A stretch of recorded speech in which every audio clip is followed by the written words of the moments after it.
Bagi pemerintah, masalah kesehatan adalah prioritas. Penuntasan penanganan pandemi COVID-19 adalah prasyarat untuk meningkatkan keyakinan masyarakat.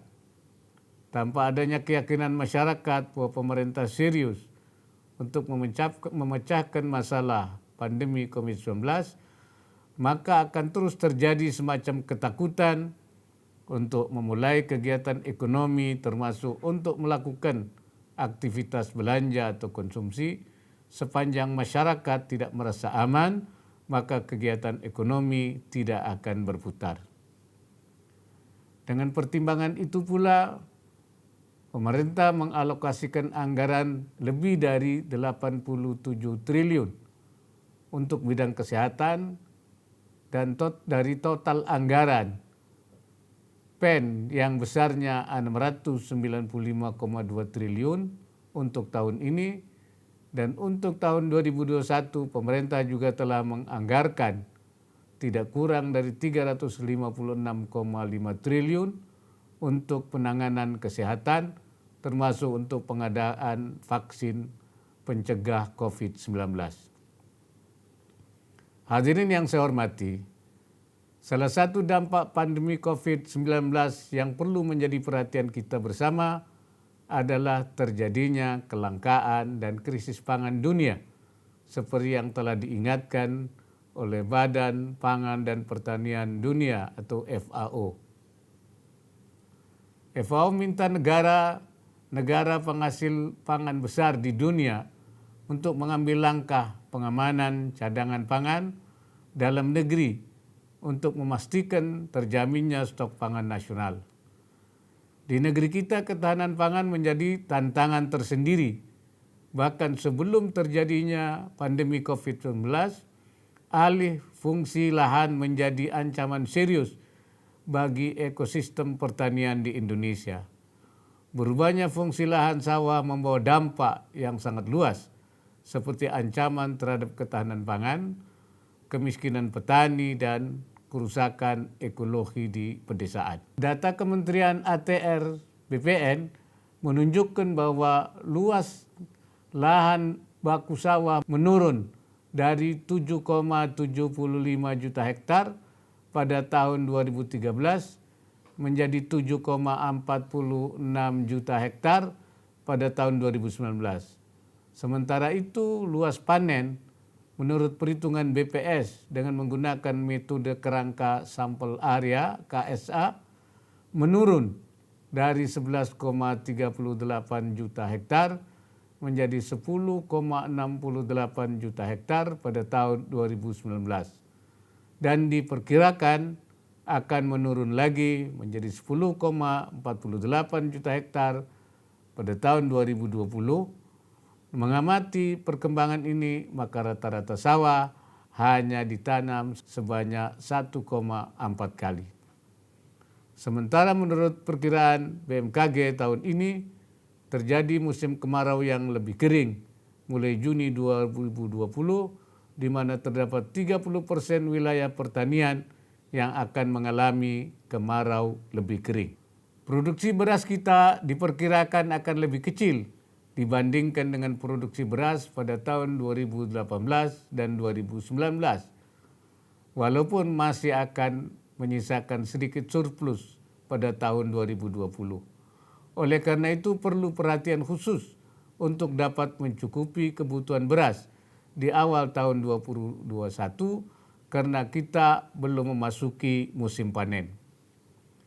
Dalam rangka mengantisipasi kelangkaan dan krisis pangan, pemerintah mengambil berbagai langkah strategis dalam menjamin ketersediaan stok pangan nasional sehingga ketahanan pangan nasional dapat tetap terjaga. Langkah-langkah yang diambil adalah melakukan upaya intensifikasi, diversifikasi, penguatan cadangan beras pemerintah daerah CBPD, serta membangun lumbung pangan masyarakat LPM.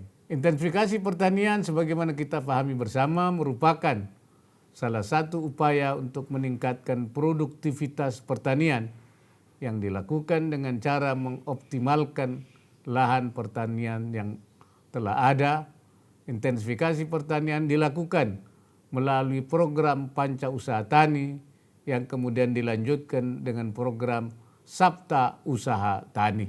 Panca Usaha Tani meliputi pemilihan bibit unggul, pengolahan tanah yang baik, pemupukan yang tepat, pengendalian hama dan penyakit tanaman, dan pengairan atau irigasi yang baik. Adapun Sabta Usaha Tani meliputi pengolahan tanah yang baik, mekanisasi dan pengairan yang teratur, pemilihan bibit unggul, pemupukan, pemberantasan hama dan penyakit tanaman, pengolahan pasca panen dan pemasaran. Upaya meningkatkan produktivitas pertanian ini perlu kita optimalkan sebagai solusi bagi lahan pertanian yang sempit dengan menjadikan produktivitas yang lebih tinggi.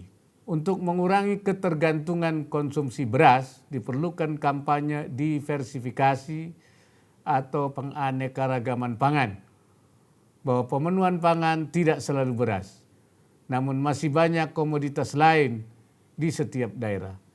Indonesia merupakan negara tropis dengan kekayaan biodiversitas agraris. Salah satu kekayaan sumber daya alamnya berupa ragam sumber hayati penghasil karbohidrat tinggi. Saat ini terdapat sekitar 100 jenis pangan, sumber karbohidrat, 100 jenis kacang-kacangan, 250 jenis sayuran, dan 450 jenis buah-buahan yang tersebar di tanah air. Selanjutnya, pemerintah juga telah menetapkan kebijakan penambahan luas lahan sawah, antara lain melalui pengembangan pangan secara luas food estate.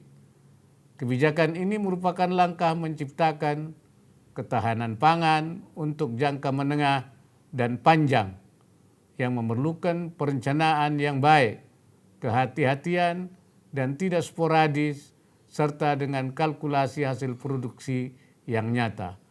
Kalangan akademis perlu berpartisipasi aktif dalam melakukan pengawalan yang baik atas rencana tersebut sehingga tidak kehilangan momentum dan berjalan sesuai harapan. Paralel dengan berbagai langkah tersebut, pemerintah juga secara konsisten akan menjaga kebijakan pencegahan alih fungsi lahan pertanian khususnya pangan. Dengan berbagai langkah tersebut diharapkan kita dapat menjaga pertumbuhan positif di sektor pertanian secara berkelanjutan. Hadirin yang saya hormati, tingkat kemiskinan berpotensi naik bila ketahanan pangan tidak kita tingkatkan. Lebih dari 60% konsumsi rumah tangga miskin dibelanjakan untuk membeli bahan makanan, serta 30% dari belanja makanan tersebut digunakan untuk membeli beras. Peningkatan harga beras sedikit saja akan sangat berpengaruh pada konsumsi rumah tangga miskin yang pada akhirnya dapat meningkatkan kemiskinan. Bila kita lihat angka kemiskinan pada Maret 2020 seiring dengan terjadinya pandemi COVID-19, maka jumlah warga miskin telah meningkat lebih dari 1,6 juta orang menjadi 26,42 juta orang atau 9,78% dibandingkan dengan data bulan September 2019 yang berjumlah 24,79 juta orang atau 9,22%. Angka itu pun masih berpotensi meningkat lagi menjadi 11,5% pada akhir tahun ini atau kembali ke kondisi tahun 2011 apabila upaya penanganan COVID-19 dan pemulihan ekonomi tidak berjalan sesuai harapan. Pemerintah telah melakukan berbagai langkah dalam rangka menjaga dan melindungi kesejahteraan masyarakat agar tidak jatuh ke dalam kemiskinan. Selain program bantuan sosial yang telah dilakukan selama ini, seperti PKH, program sembako, program jaminan kesehatan nasional, pemerintah juga telah memperluas berbagai program, baik melalui penambahan program baru, seperti bantuan langsung tunai dana desa, bantuan tagihan listrik.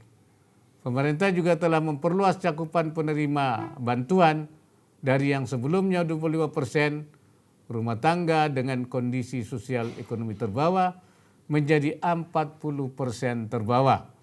Alokasi anggaran perlindungan sosial ini berjumlah 203,9 triliun.